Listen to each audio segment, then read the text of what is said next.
প্রথমে পাওয়ার দিবেন, পাওয়ার দিয়ে যে এটা দিয়ে টাইম সেট করবেন। টাইম সেট করার দুইটা অপশন, হ্যাঁ এটা হচ্ছে 4টা অপশন পাবেন, এটা হচ্ছে 3টা অপশন।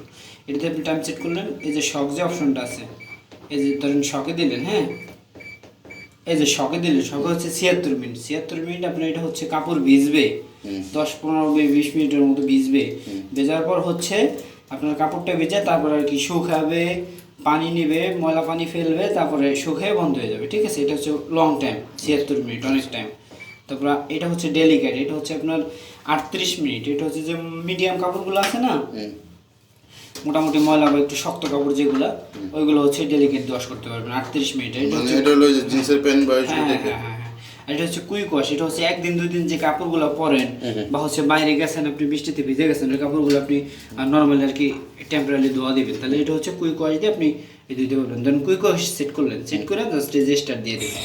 ঠিক আছে, আপনার আর কিছু করতে হবে না, আপনার মেশিন শুকাই টুকে অটোমেটিক বন্ধ হয়ে যাবে 10 মিনিটে। হ্যাঁ 10 মিনিট। এটা কুইক ওয়াশ, এই যে কম ময়লা নর্মালি ধরেন করছেন, কোথাও বেরোইছেন নতুন বেরোইছেন বা গ্রামের বন্ধু টন্ধু আছে বা আপনার ওই কাপড়গুলো আর কি এটা ওয়াশ করতে পারবেন। ঠিক আছে, কুইক ওয়াশ দিলেন। তারপরে যে আরেকটা অপশন হচ্ছে এই যে পাওয়ার দিলেন, এটা হচ্ছে এখানে 3টা টাইম আছে লং টাইম, হ্যাঁ 142 মিনিট, আপনার আরেকটা হচ্ছে 48 মিনিট, আর এই যে আরেকটা হচ্ছে 37 মিনিট। ঠিক আছে, এটা হচ্ছে 3টা টাইম, এখান দিয়ে আপনি ওয়াশ করতে পারেন এই টাইম দিয়ে। জাস্ট ধরেন 37 মিনিট দিয়ে ওয়াশ করবেন, ওটা ম্যানুয়ালি আর কি আমি সেট করে নিলাম, সেট করে নিতে পারেন। ধরেন 37 মিনিট দিয়ে ওয়াশ করবেন, ওই ক্ষেত্রে বলতে 37 মিনিট দিয়ে স্টার্ট দিয়ে দেবেন, শেষ। আপনার আর কিছু করতে হবে না, মেশিন অটোমেটিক করে বন্ধ হয়ে যাবে। ঠিক আছে, এটা অটোমেটিক মানে কি শুকায়? হ্যাঁ শুকায় টুকায় সব কিছু বন্ধ হয়ে যাবে। এই যে একটা টাইম হচ্ছে যে ডেইলি, এটা হচ্ছে আপনার লং টাইম 3-4-5 ঘন্টা 6 ঘন্টা 7 ঘন্টা আপনি ওয়াশ করতে পারবেন। এগুলো তো আপনার দরকার নেই, লাগবে না। জাস্ট আপনি এই যে এইখানে আছে টাইম, এই যে এটা ওয়াশ করতে পারবেন এই 3টা টাইম, আর এখানে 4টা টাইম, এখানে আছে 3টা টাইম। ঠিক আছে, এটা পাওয়ার অন করার পরে পাওয়ার দিবেন, হ্যাঁ পাওয়ার দিয়ে এটা দিয়ে টাইম সেট করবেন, এটা দিয়ে, হ্যাঁ হ্যাঁ চাপুন। এটা যদি আমি যখন এই যে কুইক দিই, হ্যাঁ কুইক দেন, এই যে স্টার্ট দিবেন, এখানে স্টার্ট দিলে ওকে হয়ে যাবে। হ্যাঁ, আর শুধু এই দিতে আলাদা। তারপরে যে আপনার আরেকটা আছে যে শুধু ওয়াশ, 18 মিনিট আপনি শুধু ওয়াশ করতে পারবেন, কাপড় শুকাবে না। আচ্ছা হ্যাঁ জাস্ট শুধু ওয়াশ করবেন। আচ্ছা, একসাথে কয় কেজি করা যায় এটা? এটা হচ্ছে 7 কেজি। 7 কেজি ওরকম ভাবে আপনার শুকনা কাপড় তো 7 কেজি অনেক।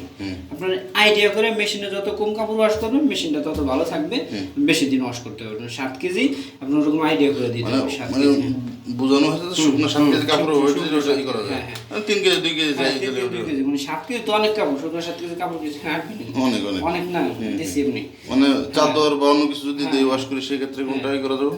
চাদরে যে আপনি ডেলিকেট দিবেন, ওইগুলো যে লং টাইম পাই, আপনি টাইম বাড়াই দিলেন 38 মিনিট 42 মিনিট আছে, ওই টাইমগুলো দিয়ে লং টাইম দিয়ে ওয়াশ করবেন, তাহলে কাপড়গুলো ভালো মতো পরিষ্কার হবে। বুঝতে পারছেন? এটা হচ্ছে যে এয়ারড্রাই, যদি আপনি শুকাইতে চান শুধু কাপড় শুকাবেন, ধরেন 12 কাপড় ওয়াশ করছেন, এখন ওই কাপড়গুলো আপনার শুকানোর দরকার, 53 মিনিট খালি শুকাবে এয়ারড্রাই। ঠিক আছে, ওটা দিলে হ্যাঁ শুকাবে। এই যে আপনার এই যে এটা দিয়ে শুকাইতে পারবেন আপনি, এই যে স্পিন। ঠিক আছে, এই যে স্পিন 10 মিনিট আপনি শুকাইতে পারবেন। আর টপ ক্লিন, এটা হচ্ছে মাসে আপনি ধরেন একবার ওয়াশ করতে পারেন মেশিনটা, মাসে যে টপ ক্লিন দিয়ে রাখবেন, কোনো কাপড় চোপড় দেবেন না। টপ ক্লিন হচ্ছে এটা দিয়ে আপনি এমনি মেশিন টেস্টার দিয়ে রেখে দিয়ে যাবেন, পরে হচ্ছে মেশিনটা এমনি ময়লা থাকে না মেশিনের ভিতরে, ওইটা এমনি পরিষ্কার হবে। টপ ক্লিন অটোমেটিক, হ্যাঁ অটোমেটিক পরিষ্কার হবে, আপনার কিছু করতে হবে না। মাসে একবার বা 2 মাস পরে একবার দিতে পারেন টপ ক্লিন। এখন হচ্ছে আপনি এখন কি কাপড় চোপড় আছে